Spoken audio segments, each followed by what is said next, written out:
This racist judge finds a black man, without knowing that he is a prosecutor. Marcus Caldwell gripped the steering wheel tightly as he drove through the quiet streets of downtown, the streetlights casting long, lonely shadows on the asphalt. It had been an exhausting day in court, and all he wanted was to get home, kick off his shoes, and leave the weight of the legal battles behind, at least for a few hours. His mind wandered briefly to the case he had won earlier, a hard-fought victory that had secured justice for a marginalized community. Justice. A word he had dedicated his life to. A word that, despite his years of experience, still seemed elusive when it came to people who looked like him. As he approached an intersection, the traffic light blinked green, and he continued through without hesitation. It wasn't until he heard the blaring siren and saw the red and blue lights flashing in his rearview mirror that his stomach sank. He sighed, already dreading what was to come. Pulling over to the side of the road, Marcus rolled down his window and waited, his hands placed firmly on the steering wheel where they could be seen. He had been in this situation before. He knew the drill. A stocky police officer approached, flashlight in hand, shining it directly into Marcus's face. "License and registration," the officer demanded, his tone clipped and authoritative. Marcus reached slowly for his wallet. "Of course, officer. May I ask why I was pulled over?" His voice was calm, measured. "You ran a red light back there," the officer replied curtly, barely glancing at the documents Marcus handed over. "That's not possible," Marcus said, keeping his tone polite but firm. "The light was green when I passed through." The officer's eyes narrowed. "Are you arguing with me, sir?" Marcus took a slow breath. "No, I'm just stating what I saw. I believe there might be a misunderstanding." The officer stepped back, muttering something into his radio. Moments later, another patrol car pulled up, and a second officer, a taller man with a stern expression, joined the scene. Marcus could feel the weight of their gazes, the silent judgment in their eyes. "Step out of the vehicle," the first officer ordered. Marcus hesitated, his instincts telling him to comply but his sense of injustice rising in his chest. "Is there a reason for that, officer?" "I said step out of the vehicle," the officer repeated, more forcefully this time. Suppressing a sigh, Marcus did as he was told, stepping onto the pavement with his hands visible. His expensive suit and polished shoes felt out of place against the rough concrete. The taller officer circled him slowly, eyeing him up and down. "You seem a little too well dressed for this neighborhood. What do you do for a living?" Marcus clenched his jaw. "I'm a prosecutor." The officers exchanged glances, and for a moment, Marcus thought they might back down. But instead, the first officer smirked. "A prosecutor, huh? Sure you are." Before Marcus could respond, the officer grabbed his wrist, twisting it behind his back. "You're resisting," the officer said, shoving him against the hood of the car. "I'm not resisting." Marcus protested, his voice tinged with frustration. The cold metal of the handcuffs bit into his wrists, and humiliation washed over him as passing cars slowed down, drivers staring at the scene unfolding before them. In that moment, Marcus felt stripped of everything, his dignity, his authority, his humanity. He was no longer the accomplished prosecutor, the man who had fought tirelessly for justice. He was just another black man in handcuffs, reduced to a stereotype in the eyes of those who refused to see beyond his skin color.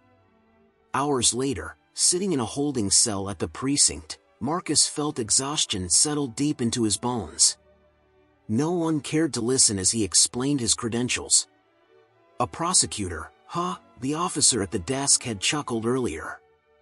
"Well, you sure don't look like one." It didn't matter how hard he had worked, how many cases he had won, or how spotless his record was. To them, he was guilty the moment they saw him. When he was finally released, Marcus was handed a citation for obstructing justice and resisting arrest. He stared at the paper in disbelief, knowing full well that these charges could destroy everything he had built. He could already imagine the headlines, the whispers in the courtroom, the questions from colleagues. But worse than the professional damage was the personal toll. The humiliation, the powerlessness, the familiar sting of being judged before being heard, it gnawed at him, leaving wounds deeper than any legal battle ever could. He clenched the citation in his fist, his heart pounding with a mix of anger and hurt. This wasn't just about him. It was about every black man who had ever been treated as less than. And Marcus Caldwell wasn't about to let it slide. This fight was far from over. The next morning, Marcus found himself sitting at his desk, staring blankly at the pile of case files before him. The weight of the citation, still crumpled in his jacket pocket, pressed on his chest as if it were a physical burden he couldn't shake off. His phone buzzed with missed calls and text messages, but he ignored them, too tired to even pretend he was interested in answering. What was there to say? "Oh, you won't believe what happened. I got arrested for something I didn't do." The thought made him sick. How many times had he heard the same story from clients who had been wronged by the system, and now, for the first time, he was on the other side of it? How many times had he fought for justice, only to be met with indifference or outright hostility? His thoughts were interrupted by a knock on the door. It was Alicia, his colleague and close friend, with a concerned expression on her face. "Marcus, are you okay?" she asked softly, stepping into his office. She had been one of the few people to know what he had gone through the day before, and she knew it had shaken him more than he had let on. Marcus met her gaze, but he couldn't muster a smile. He wanted to tell her he was fine, but the words stuck in his throat. "I'll be okay," he replied, though the conviction was lacking in his voice. It doesn't make sense, Alicia. I've spent my life building a career, earning respect, fighting for justice. And then this happens." Alicia sat across from him, her face soft with empathy. "I know. But you know how it is. They see you as a threat. A black man in a suit. They don't see me at all," Marcus cut in, his voice tight with frustration. "They only see the color of my skin. They don't care who I am, what I've done, what I stand for. To them, I'm just another problem." She didn't respond immediately, letting his words hang in the air. Alicia had always been a source of support for Marcus, but even she couldn't fully understand the depth of his pain. She had never been the target of the same kind of prejudice. Still, she knew that the system he had spent his life serving had failed him, and that cut deeper than any physical wound could. "I'm not going to let this go," Marcus said, finally pushing the case files aside. "I'm going to fight back." Alicia's eyes narrowed with concern. "Fight back how?" "I'm going to appeal the charges," he said, his voice growing firmer with resolve. "But it's not just about clearing my name. I need to expose the corruption, the bias. This isn't just one bad cop. This is systemic. And if I have to drag them all into the light, then so be it." She nodded slowly, understanding the weight of what he was about to undertake. "It's not going to be easy, you know that, right?" Marcus glanced out the window, his gaze distant. "I don't care. They need to be held accountable." The days that followed were a blur of phone calls, meetings, and paperwork. Marcus threw himself into the appeal process with a focus he had never known before. He meticulously reviewed every detail of the incident, looking for any cracks in the story that could expose the truth. It wasn't just the arrest he was fighting, it was everything that had led to it. The systemic racism, the assumptions, the prejudices that had shaped the officer's actions and the judge's decision. But as he prepared his case, Marcus began to feel the weight of something else, a growing sense of anger, something sharper and more dangerous than he had ever felt before. The more he uncovered, the more he realized how deeply entrenched the biases were. It wasn't just a bad day at the office. It was a reflection of a justice system that had been skewed against people like him from the very beginning. And it wasn't just about him anymore. He had a responsibility to everyone who had ever been dismissed, ignored, or wrongly accused because of their race.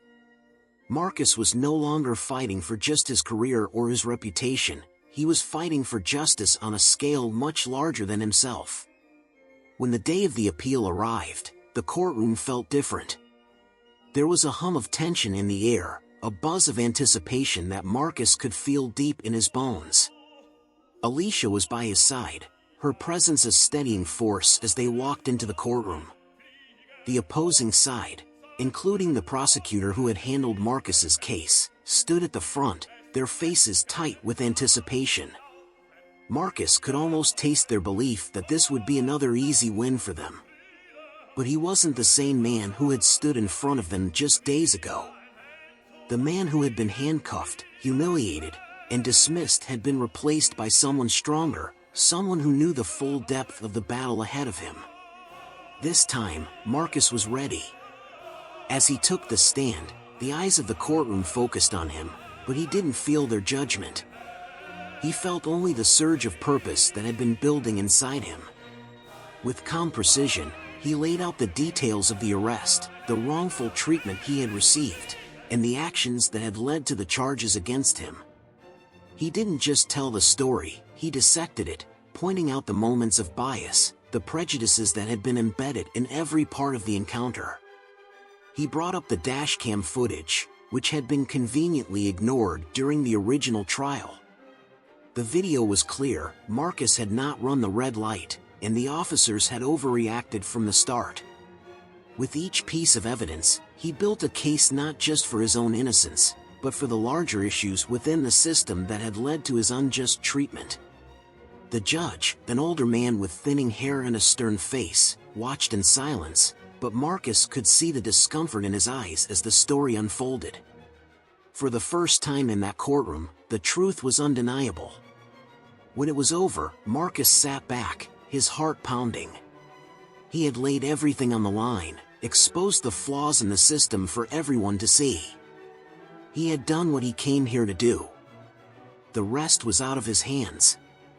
As the courtroom adjourned for deliberations, Marcus knew this was just the beginning. No matter the outcome, he had made his mark. And no matter what happened next, he had found his voice, and he was not going to be silenced again. Marcus sat in the silence of his office, the hum of the air conditioner the only sound in the otherwise still room. The weight of the courtroom battle still lingered, and he couldn't shake the thoughts that kept swirling in his mind. He had fought, yes, but that fight had only just begun. The case was far from over, and the deeper he dug into his own personal injustice, the more he uncovered about the world around him. What had happened to him wasn't an isolated incident, it was part of a much larger pattern, a system that had been failing people like him for years, for decades. As he sat back in his chair, Marcus thought about the people who had helped him along the way, those who had encouraged him to push forward when he wanted to give up. He thought about his mother, who had worked herself to the bone to provide for him and his siblings. She had sacrificed everything for them to have a chance at a better life. It was her sacrifices, her strength, that had propelled him into law in the first place. But now, as Marcus reflected on everything he had endured, he began to question whether it had all been worth it. Was this what she had worked for? Was this the kind of system she had hoped he would fight to be a part of? His mind wandered back to his early years in the legal world. He remembered the first day he had stepped into the courtroom as a young attorney, eager and full of hope. He had believed that if he worked hard enough, he would make a difference. He had believed that justice could truly be achieved, that the law could protect the innocent and punish the guilty, regardless of their background, race, or social status. But with each passing year, the idealism that had once fueled him began to fade. The system, he realized, was flawed, deeply, fundamentally flawed. Marcus had seen it all, the way certain people were given a pass while others were thrown away, the way race influenced verdicts and sentencing. He had seen black men and women convicted of crimes they didn't commit, while their white counterparts often walked free. He had seen evidence ignored, witnesses silenced, and lives ruined, all in the name of a system that claimed to be built on fairness and equality. But the reality was far different. The very system that he had sworn to uphold was stacked against him, and it was a bitter pill to swallow. Still, Marcus couldn't let go of his purpose. Despite the disappointments, despite the overwhelming evidence of systemic racism, he knew he couldn't back down. He had spent too long building his career, earning his position, and fighting for the truth. He had fought for others, and now it was time to fight for himself. But this time, it wasn't just about him, it was about everyone who had been wronged by the system, everyone who had been marginalized, silenced, or ignored. Marcus wasn't just going to clear his name, he was going to expose the rot at the heart of the justice system. The next few weeks were a whirlwind of meetings, strategy sessions, and research. Marcus enlisted the help of several colleagues, trusted attorneys, legal experts, and civil rights activists, who had seen the same injustices and were just as determined to change the system. Together, they crafted a case that would not only challenge the charges against him but also bring attention to the deeper issues of racial bias that plagued the justice system. They compiled evidence, testimonies, and reports, building a case that was both personal and universal. But even as Marcus pushed forward with his plans, he couldn't escape the lingering feeling of betrayal. It wasn't just the officers who had arrested him. It wasn't just the judge who had dismissed him in court. It was the realization that the very system he had dedicated his life to was not the noble force he had once believed it to be. The same system that had given him the tools to fight for justice had also made him its target. One night, as Marcus sat at his desk, reviewing documents for the upcoming hearing, his phone buzzed. He glanced at the screen to see a message from Alicia. She had been his rock throughout this ordeal, always there to offer support, advice, and a listening ear. Her message was brief, but it spoke volumes. "We're behind you, Marcus. Don't let them break you." Those words, simple as they were, reminded him why he couldn't give up. He couldn't let them win. He couldn't let the system destroy him or others like him. For the first time in weeks, Marcus felt a flicker of hope. He wasn't alone in this fight. He had allies, people who cared about him, people who believed in what he stood for. When the day of the hearing finally arrived, Marcus stood tall. He wasn't the same man who had walked into that courtroom weeks earlier, broken and humiliated. No, he had transformed. The man who stood before the judge now was focused, determined, and ready to take on the world. The room was packed with spectators, lawyers, activists, and journalists, all eager to witness what would undoubtedly be a landmark case. As the hearing began, Marcus took his seat at the defendant's table. He felt the eyes of the courtroom on him, but instead of fear, he felt a strange sense of power. This was his moment, the culmination of everything he had worked for. He wasn't going to let it slip away. The prosecutor stood and began their argument, but Marcus didn't listen to the words. He was focused on something else. He was focused on the faces in the crowd, the people who had come to see the truth. He was focused on the future, on the change that was coming. When it was finally his turn to speak, Marcus stood, his voice steady and strong. He laid out his case, not just for his own innocence, but for everyone who had been wronged by the system. He spoke of the injustices he had witnessed over the years, of the biases he had encountered as a black man in a profession that was supposed to be impartial. He spoke of the systemic racism that had tainted every part of his journey, and he didn't hold back. The courtroom was silent as Marcus spoke, his words cutting through the air like a sharp blade. He didn't just tell his story, he exposed the truth. And as he finished, he looked directly at the judge, a man who had once dismissed him without a second thought, and waited for the verdict. this wasn't just about him anymore. This was about everyone who had ever been silenced. The room was thick with anticipation as Marcus stood, waiting for the judge to deliver the verdict.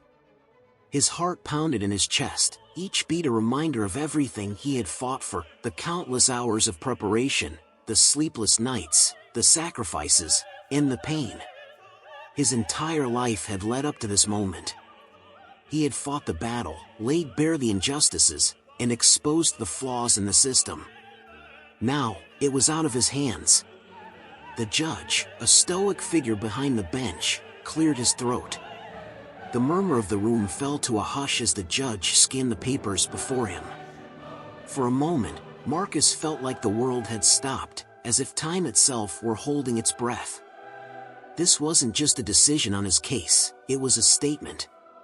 A chance to change the course of history.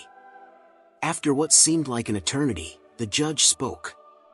After reviewing the evidence presented, the court finds that the arrest and subsequent charges against Mr. Caldwell were made in violation of his rights.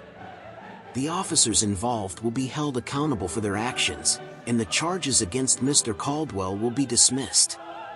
Marcus felt a wave of relief wash over him, but it was mixed with something else, something deeper.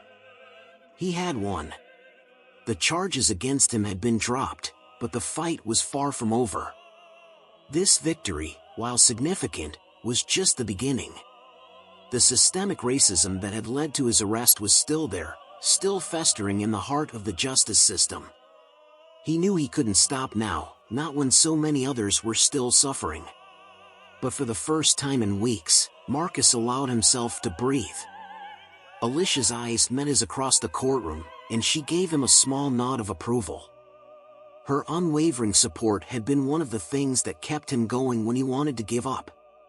It was in that moment, with the weight of the case lifted from his shoulders, that Marcus finally realized something he hadn't fully understood before. This fight wasn't just about him, it was about everyone. The countless individuals who had been silenced, the communities who had been ignored, the lives that had been destroyed because of the color of their skin. His victory was theirs too.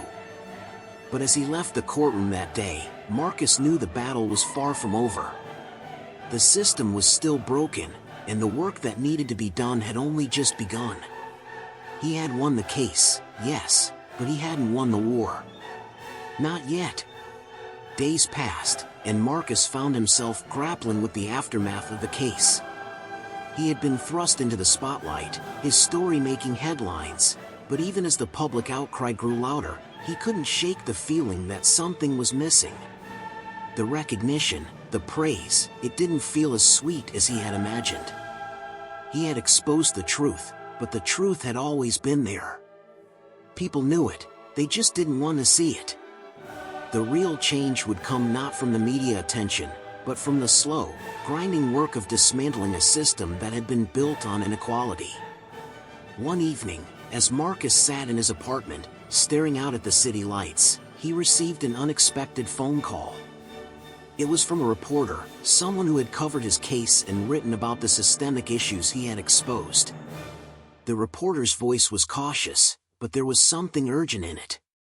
"Mr. Caldwell, I've been getting some information, and I think you need to hear this," the reporter said.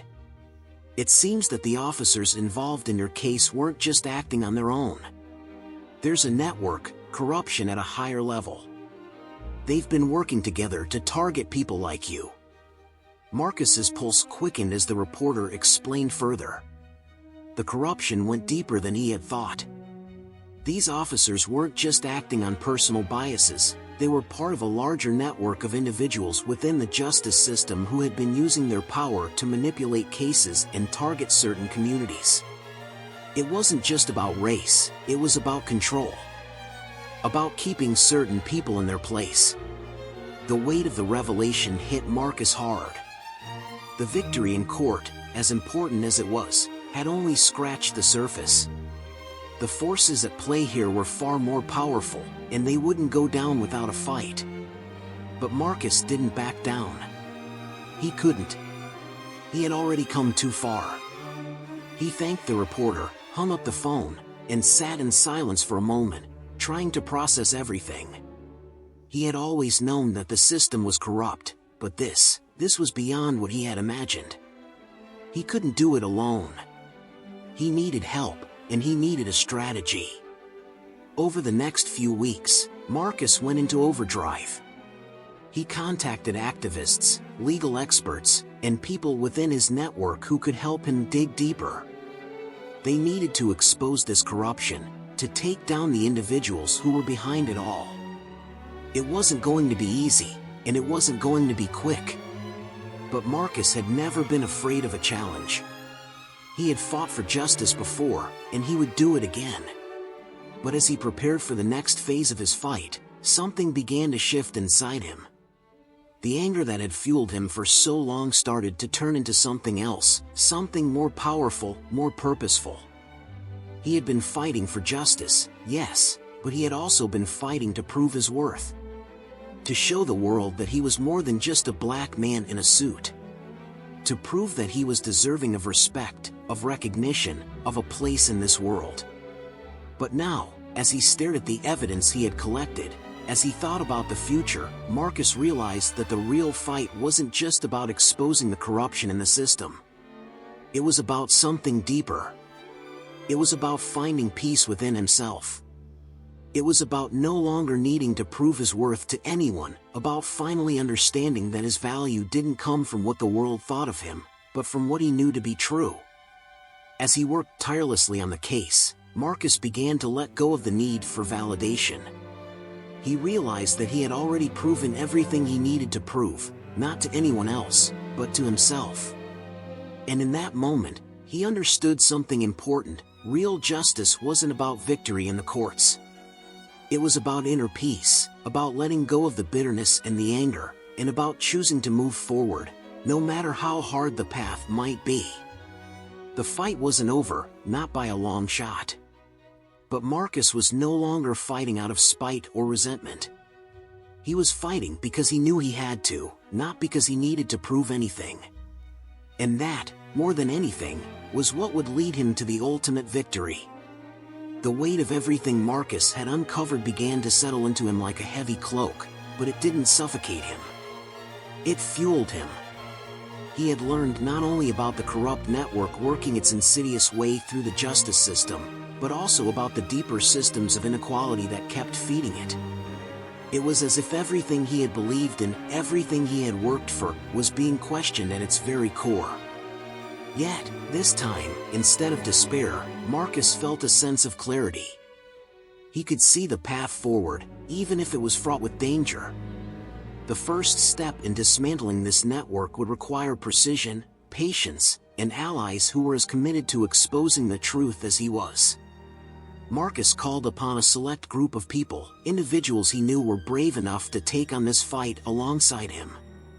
Some were from the legal community, others from civil rights organizations, and a few were reporters who had followed the systemic racism embedded within the legal system for years. They gathered in secret, their conversations whispered behind closed doors, where they mapped out their next moves. Every step needed to be calculated. But the risk was ever present. The forces Marcus was up against didn't operate on the surface level, they worked quietly, stealthily, from the shadows.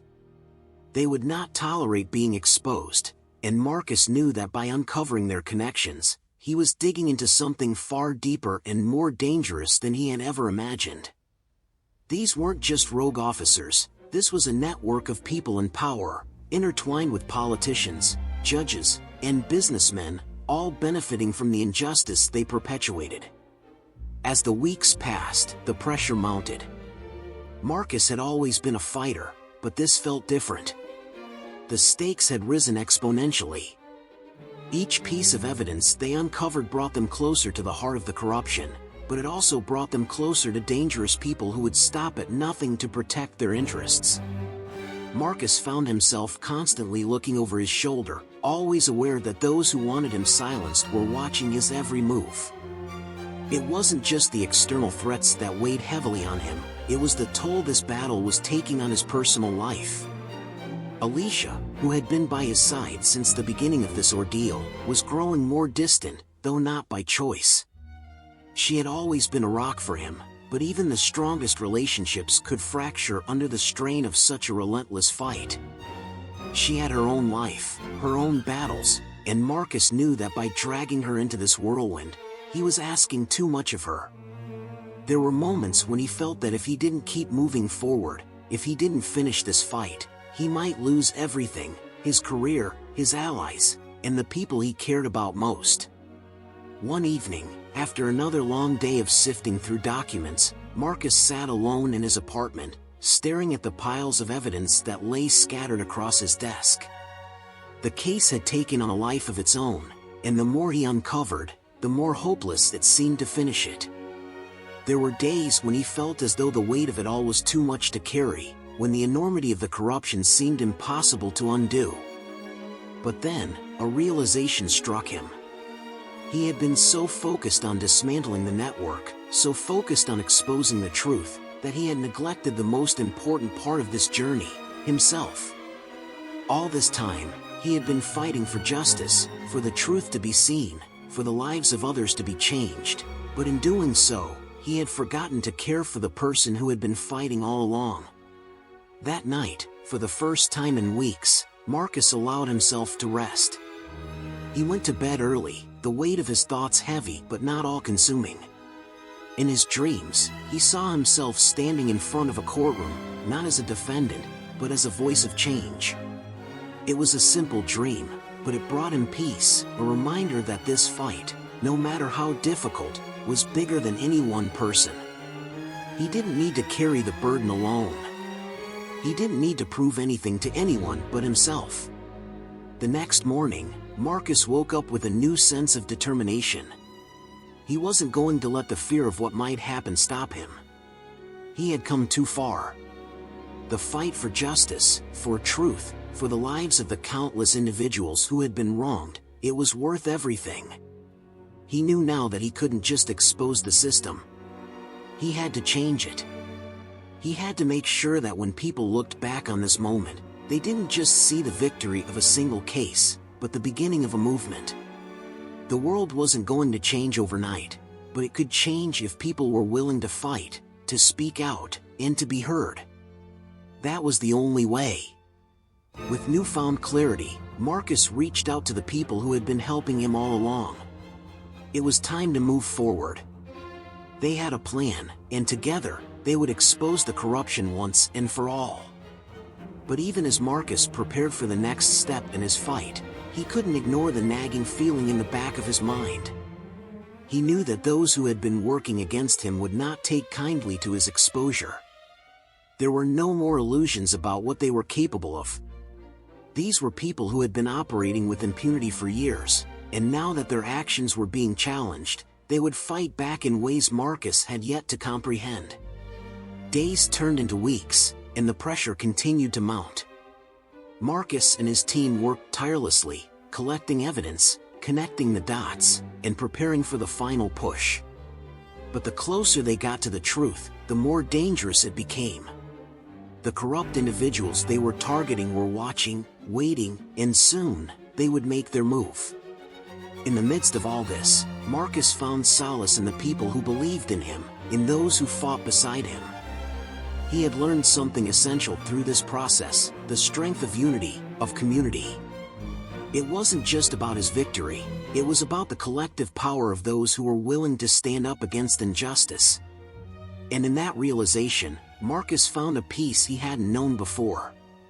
The fight ahead would be hard, and there would be sacrifices to make, but as long as he held onto this truth, he knew he could face whatever came next. The battle for justice had taken on a new meaning. It wasn't just about him anymore, it was about all of them, fighting together for a future where the system worked for everyone, not just the privileged few. As Marcus stood before the crowd, the weight of the moment settled into him like a heavy cloak. The courtroom was packed, the air thick with anticipation. Today wasn't just about him or the case, it was about something bigger, something that had taken years to uncover, and yet, it had always been there, hidden in plain sight. He had exposed the corruption, had pulled back the veil, but what was more shocking than anything was the truth he had uncovered about the very system he had spent his life defending. It was a day he would never forget, not because of the victory, but because of the realization that washed over him as he stood there, watching the faces of those who had fought beside him. They were ready for what was next, for the final battle. But Marcus knew something they didn't. The judge entered the room, and the hushed whispers of the crowd fell silent. He took his seat, his eyes momentarily meeting Marcus's. For a second, there was an unspoken understanding between them. The judge, a man who had seen countless cases and faced countless battles of his own, understood the magnitude of what was about to unfold. He had seen the evidence, heard the arguments, and watched as Marcus laid bare the very rot at the heart of the system. As the trial resumed, the final pieces of the puzzle were laid out for all to see. The corrupt network that had fueled this injustice for so long was exposed, and with it, the names of the powerful individuals who had conspired to keep it all hidden. There was no denying it now.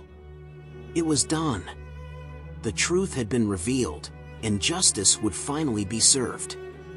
But just as the judge was about to deliver his final ruling, the unexpected happened. The courtroom door swung open, and a figure stepped inside. A man who had been thought to be on Marcus's side, a trusted ally, someone who had fought beside him every step of the way. It was Thomas, the very reporter who had initially brought the case to light. But something was different. His face was pale, his eyes wide with fear. He walked briskly to the front, interrupting the proceedings. "Your Honor, I have new information," Thomas said, his voice shaky but resolute. The room went still, and Marcus's heart skipped a beat. He had trusted Thomas, had relied on him, believed in the work they had done together. What was this about? Thomas held up a file, one that had not been seen before. This changes everything," he said, his voice now steady. "The network you've been chasing, Marcus, the one you thought was so deeply embedded? It's not what you think. It goes higher, much higher. You've been following the wrong trail. The corruption you've uncovered, it's only a small part of a much larger operation. And it's been under your nose the whole time." The room erupted in gasps, but Marcus couldn't move. He felt frozen, as if the ground beneath him had cracked open and swallowed him whole. Thomas handed the file to the judge, who opened it slowly, reading its contents with a furrowed brow. The room waited in anticipation, but Marcus's mind was racing, trying to comprehend what Thomas was saying. This wasn't possible. He had followed the evidence, had trusted those who had helped him, but now everything was in question. As the judge read, Marcus's world seemed to tilt. The names in the file weren't just any names, they were names he knew well. People who had been with him from the beginning. People who had supported him, who had helped him build this case. It was impossible to believe, but the evidence was irrefutable. The shock hit him like a wave, and for the first time, Marcus felt the sting of betrayal so deeply that it threatened to crush him. The reporter he had trusted, the allies he had fought alongside, each one of them had been a part of the very system he had been trying to bring down. They weren't his saviors. They were his enemies. The courtroom fell into chaos, but Marcus's mind was reeling. He looked around the room, searching for answers, but none came. It was all too much. The people who had been the most vocal, the most dedicated to exposing the truth, had been playing him from the beginning. They had used him, fed him information, steered him down a path that led to nothing more than a dead end. But in that moment, as the reality of the betrayal settled into him, Marcus understood something profound. The system was broken, yes. But it was also something far more insidious. It wasn't just about the people in power. It wasn't just about corrupt officials or businessmen pulling the strings. It was about the human desire for power, for control, for self-preservation. In the end, it didn't matter who was right or wrong. It didn't matter who had betrayed him or who had helped him along the way. The truth was that the fight he had been in wasn't just about exposing corruption. It was about finding his own worth in a world that constantly told him he wasn't enough. It was about realizing that no matter how many people tried to use him, no matter how many obstacles he faced, he could never be broken. As the room descended into chaos, Marcus stood tall. The truth was, he had already won. Not because of the case, not because of the betrayal, but because he had found something far more important, his own sense of justice. His own belief in what was right. He turned to Alicia, who stood across the room, her eyes filled with tears. She had been with him through everything, his struggles, his pain, his victories. And now, more than ever, he knew what mattered. It wasn't about winning the battle, it was about knowing when to walk away, knowing when the fight was no longer his to win. With that realization, Marcus walked out of the courtroom, leaving behind the chaos, the betrayal, and the people who had used him. As he stepped into the light, he understood that justice was not a thing that could be handed down by others. It had to come from within. The system may have been broken, but Marcus had finally understood how to fix it, starting with himself.